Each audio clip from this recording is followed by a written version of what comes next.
Hello again, everybody, and welcome to the Warrior Report here on HBC TV 25. I'm Justin Barrientos. Thank you for joining us here today. We are brought to you by Russell and Associates and coming to you from the 111 Riverfront Building, the Latch Development Center in downtown Winona.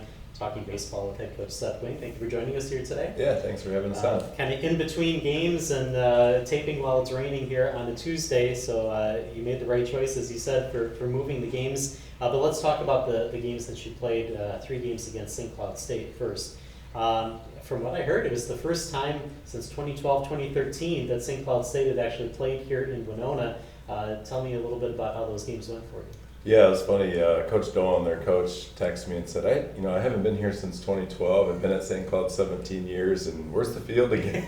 But we got them there. They have a nice ball club. I mean, they have been top 2, 3 in our league for a long time. And there's a reason why they're there. They play good defense. They pitch it really well and have a solid 1 through 9 lineup.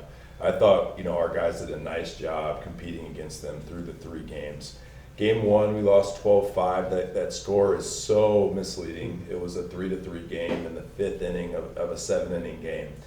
We didn't drop a fly ball, but didn't get to a fly ball that I thought we could have to get the second out in the 5th.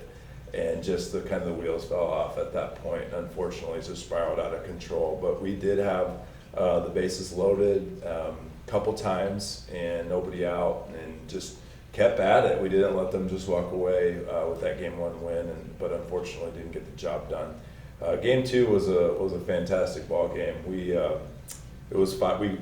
late in the game we dropped the lead. It was 3-3. Then they took the lead 5-3, and then we came back in the 7th or 8th inning with a 5-run inning, capped off by a 3-run home run by Carter Brinkman. Was a special moment for Carter, for his family, and certainly for our ball club. And then we were able to hang on for an 8-7 win, which was really exciting to beat a team like St. Cloud. And then we wrapped up the series yesterday, which I thought was a very competitive game. St. Cloud threw their number 1 pitcher actually in the last game, who's one heck of a player. And we were told by a couple people that we hit him harder than anybody has all year, and we came out and put some runs up, and it was kind of back and forth early on, 2-0, 2-2, 4-2, and then we ended up losing the game 8-5. But certainly had our chances, and I just love how our guys are competing. Even doesn't matter who we're up against, we feel very good about being able to compete against them, whether they're at the top of the league or not. It's something that we're striving for, to be that team, and as soon as we can start winning those series 2 out of 3, we know that we've arrived. All right, very good. And yeah, every time that we talk to you now, you're talking about how the team is in every game, and it's great to see batting averages are rising team-wise. The only thing that, looking at the stats, that's concerning is the ERA of the pitchers. But even so, the hitters are able to stay with the teams and get in there. But are you concerned at all about the team ERA? Yeah, I mean, that's definitely concerning as we get into these tighter ball games. We are not playing clean enough defense and also throwing quality enough strikes to beat the really good teams consistently. We certainly can compete with them, but that's what's going to get us over the top. We do have a couple injuries that we're waiting to get a few guys back.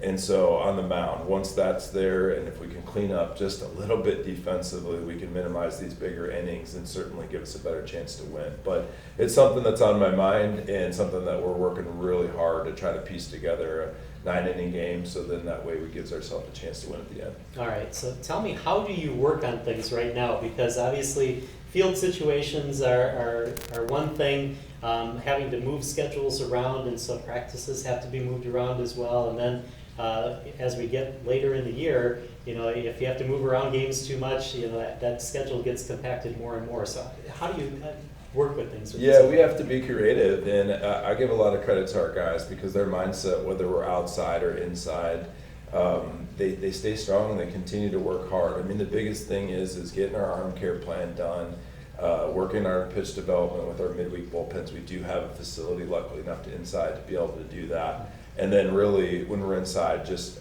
taking care of ourselves, whether it's in the weight room, whether it's mobility workouts, whether it's arm care, but then also just handling the ball a little bit, so we continue to work on our transfers and our feet.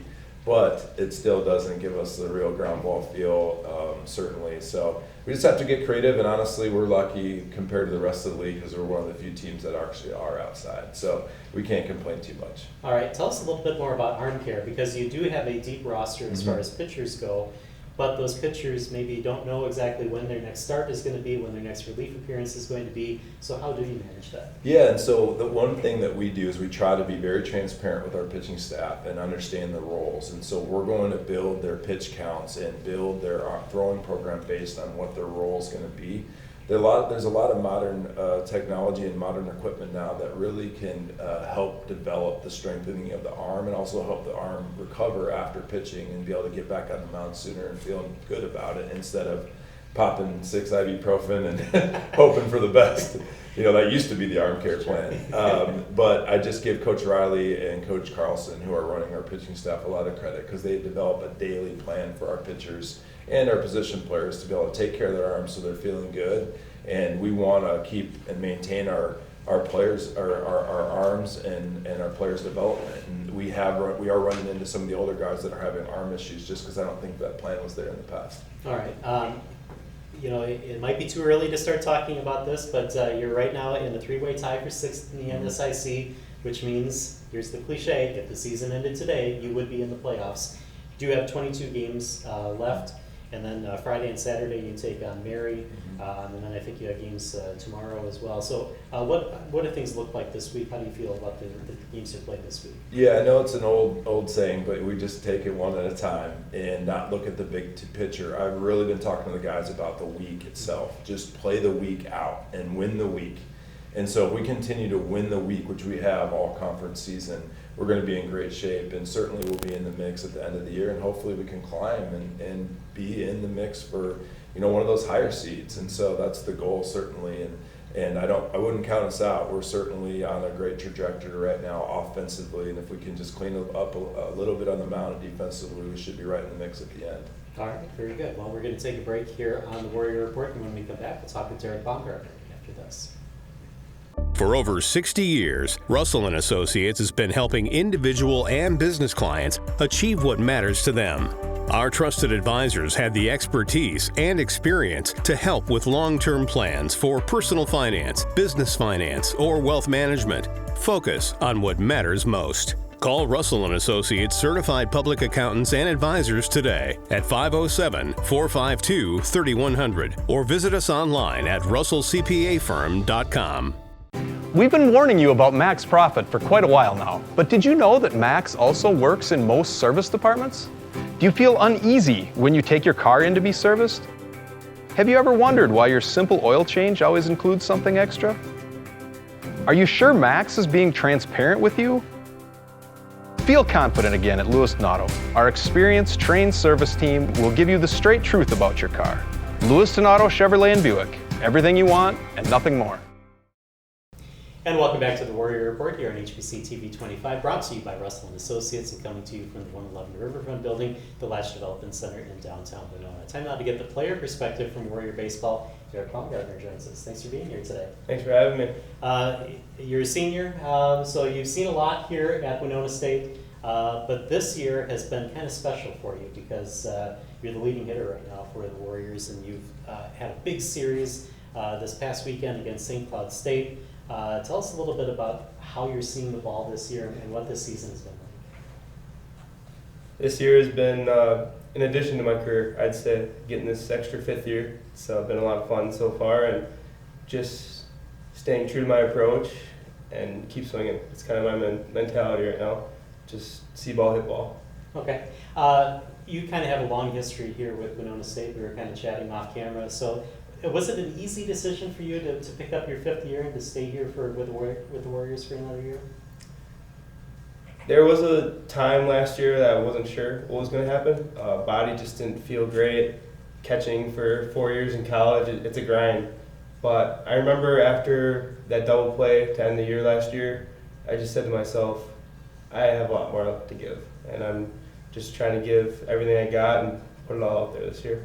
All right, and that kind of had to be emotional for you too at the end of the year last year because your family has a long history with head coach Kyle Polk, and knowing going into that was going to be the end for Coach Polk. What was that like for you and your family? It was tough. I definitely looked up to KP. He's been around my life for a very long time, and it's nice. I still get to see him quite often. He's still around quite a bit, but knowing that he wasn't going to coach me anymore, that was something that took me a few days to kind of realize and swallow. Yeah, it's amazing that these coaches kind of stay around. I've seen Coach Polk at basketball games and Coach Sawyer as well. But for you, to have the kind of senior leadership with Derek, what was that like knowing that he was going to come on the team this year? Yeah, Derek was one of the first players to reach out to me when I got hired, and I was so thankful to know that he was going to be back. Just seeing his career as a whole, I knew that he'd be a centerpiece of our program, and so his work ethic and leadership style of just outworking everybody else is certainly appreciated and going to be missed next year as well. And so I love watching him in the weight room. I love watching him in the cage. I love watching him at practice. Brings great energy and certainly shows the guys how to get it done day in and day out. All right, I want to talk defensively here for a little bit because as a catcher, you see all the different pitchers, and we were talking about the pitching. What's that like to kind of have a relationship with all those different pitchers over the years and have to catch them all the time? It's a lot of fun getting to know everybody and getting to understand what they like to do and how different everybody is. There's not one pitcher on our staff right now, or even in the past, that I feel like has been the same. You have to learn what they like, where they like to pitch, and what their game plan is going to be every game. And then also taking it day by day, because there's days that some guys have their best stuff, and then there's days that they struggle landing a fastball in the zone. Just understanding that and doing whatever we can to get that ball over the plate and compete to the best of their ability. All right, and for you this year, where is the pitch calling? Does that come from you? Does that come from you? Does that come from the pitcher? I've been calling pitches, I think basically the whole time I've been here. Definitely there's moments that I look to the dugout. Coach Carlson has taken a little bit of a role and just helped me out here and there when we maybe get in too much of a rhythm, and he'll just relay one or two signs here and there every once in a while, but I would say it's mostly me. And I also like to really give the pitchers the option to. I don't get upset if they shake me off, but if I'm giving them a sign a few times, it's because I see something and they need to throw that pitch for me. So no Bull Durham moments where you're back like he's shaking me off. No, there's times it's like, well, I wish you would have thrown what I did, but no, wouldn't say we get too frustrated with each other. All right, and we're going to take a break here on the Warrior Report. When we come back, we'll talk softball with head coach Greg Jones right after this. For over 60 years, Russell & Associates has been helping individual and business clients achieve what matters to them. Our trusted advisors have the expertise and experience to help with long-term plans for personal finance, business finance, or wealth management. Focus on what matters most. Call Russell & Associates certified public accountants and advisors today at 507-452-3100 or visit us online at russellcpafirm.com. The Command IQ app helps me manage the Wi-Fi in every room of the house however I want. Like this room, where my wife talks to her friends in her book club every week. She's my best friend. Time out. Have you seen the abs on the latest Bachelor?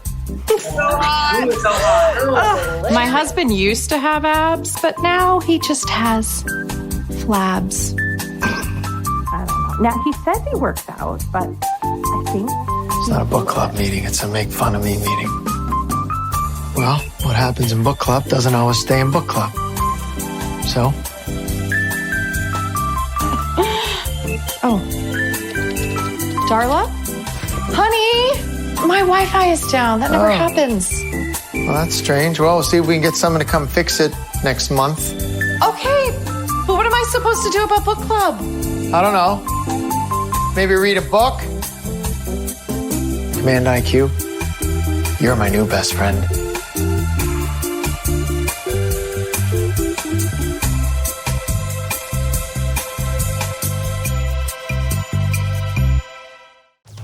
The Fox Sports app changes the game for fans. Want the latest stats and scores? You're just a click away. Oh my goodness! Want to follow your favorite team or players? You can do that too. And of course you can watch your favorite sports live while also following the conversation on social. It's all at your fingertips. And you can access it all with a subscription to a pay TV service. Download the Fox Sports app.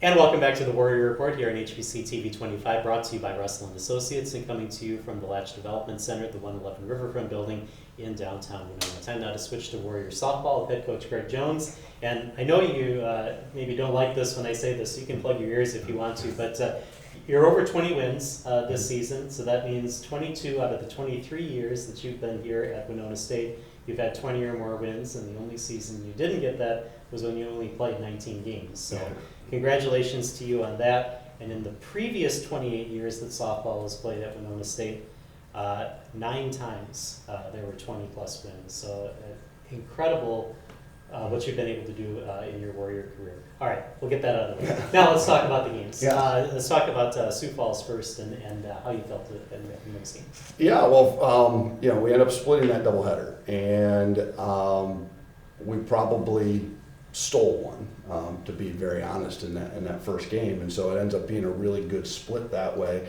But anytime you win game one, you always feel you should win game two, and we didn't, and that was fine. We talked to the team afterwards about it, that the weekend before, to wrap up our non-conference schedule when we were down in Missouri Southern and Pitt, that it worked just the other way, where we'd split doubleheaders and we were the team leaving feeling good because you ended on a win. At the end of the day, it's a win and a loss, but to me, it's not about how we did. It's on the scoreboard, it's how we played, and we played well enough to win both games. One game we just had more runs than the other guy, and the other game we didn't. But on the day, if you look and balance the scores, they were identical. So it was just kind of one of those 1-and-1 type of days across the board. But what I really liked about the first game was the resilience we showed. To go in late and be down 6-2. We got the early lead, scored. In 2 swings of the bat, we're up 2-0 to start in the top of the first. And then we just kind of idled the throttles down a little bit. I don't think with intent. They kind of stabilized and the game stabilized, but all of a sudden they started to score runs. I didn't know when it was 6-2 that we had that big of a comeback in us, but we did, and to hang 5 on them in that inning, and the inning just kind of kept going, and we had a lot of home runs all weekend, which was great. But we were able to kind of produce runs without the long ball in that moment. Libby started the rally with a home run, and sometimes home runs can be rally killers. Sure. But that was a great start to the inning, and then I think everybody started to believe a little bit, and it got going. And so it was a great comeback win. And even Skylar, who came in and pitched, kind of just settled the game down in that moment. And then Abby Smith was able to come in and close the door. And those were 6 really big outs, because when you get that lead and the emotion is high, it becomes really challenging now as a pitcher, a new pitcher, to come in and stabilize the game, because you don't want to pitch with too much emotion. You just want to go in and be yourself, and Abby was able to do that, which was great. And then the other game, it wasn't a poorly played game, it was just that they had one more run than us in the end. All right, I did want to ask about the home runs, because you've had 12 home runs in your last 6 games. But prior to that, in all the other games that you played this season, 7 home runs. So what do you account for the power surge? Yeah, that's a good number to hear. I felt all year we were a power team. I thought we would hit for a lot of power this year. I thought at one point we could put up maybe 70 home runs as a team, and then all of a sudden we were sitting there at 5 or 6, and I thought we better get busy, And I think it's a couple of things. One, we're getting in a rhythm of playing. It's not just weekend games. You're starting to play a little bit more. So you're seeing a lot more live pitching. You're comfortable with that. But we've worked really hard in the cages on timing. I think timing's been the biggest thing. It's not a mechanical thing with our swings. It was just being more on time. I think we're seeing the ball better. We're tracking the ball a little bit better, so we're getting a lot more on the barrel. And with our kids, with the power they have, when they barrel balls up, they're just going to leave the park. All right, Southwest was the next opponent. Tell us a little bit about those games. Yeah, I think those became offensive games for us, offensive showcases. We hit a lot of home runs again, and a lot of different players hitting home runs, which was even the better part. It wasn't a kid got hot or something like that. It was, we were, again, just barreling balls up throughout the games. And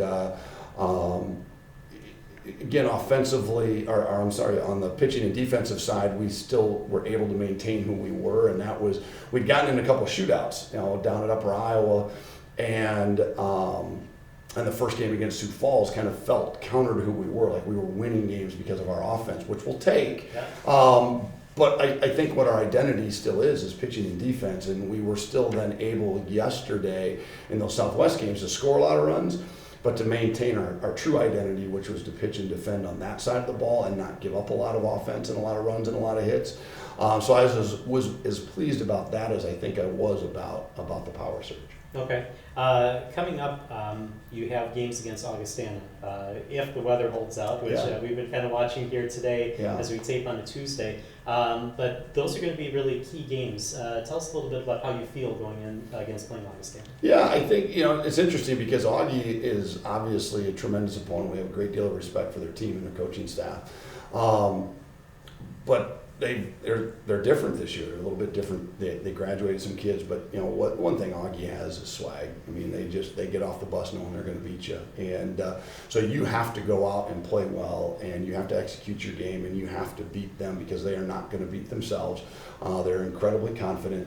It's just a game we need to see who we are. I think it's a great benchmark for us. It's not about winning or losing. It's about seeing how we measure up against a team that has owned the league now the last few years, has been a national champion, and again, we have a great amount of respect for who they are and what they do. So I just want to see how we measure up against them now.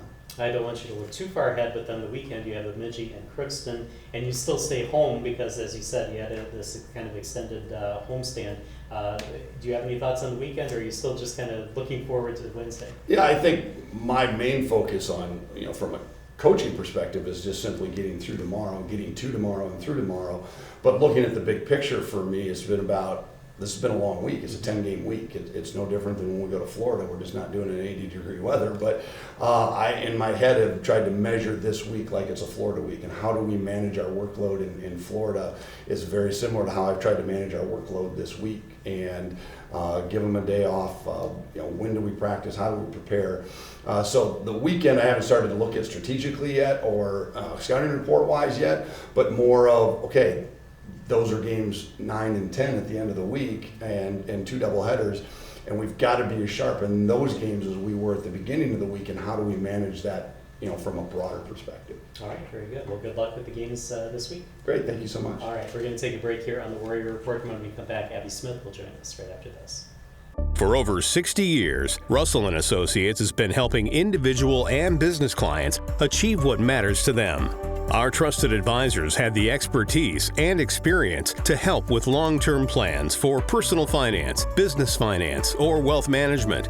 Focus on what matters most. Call Russell & Associates certified public accountants and advisors today at 507-452-3100 or visit us online at russellcpafirm.com.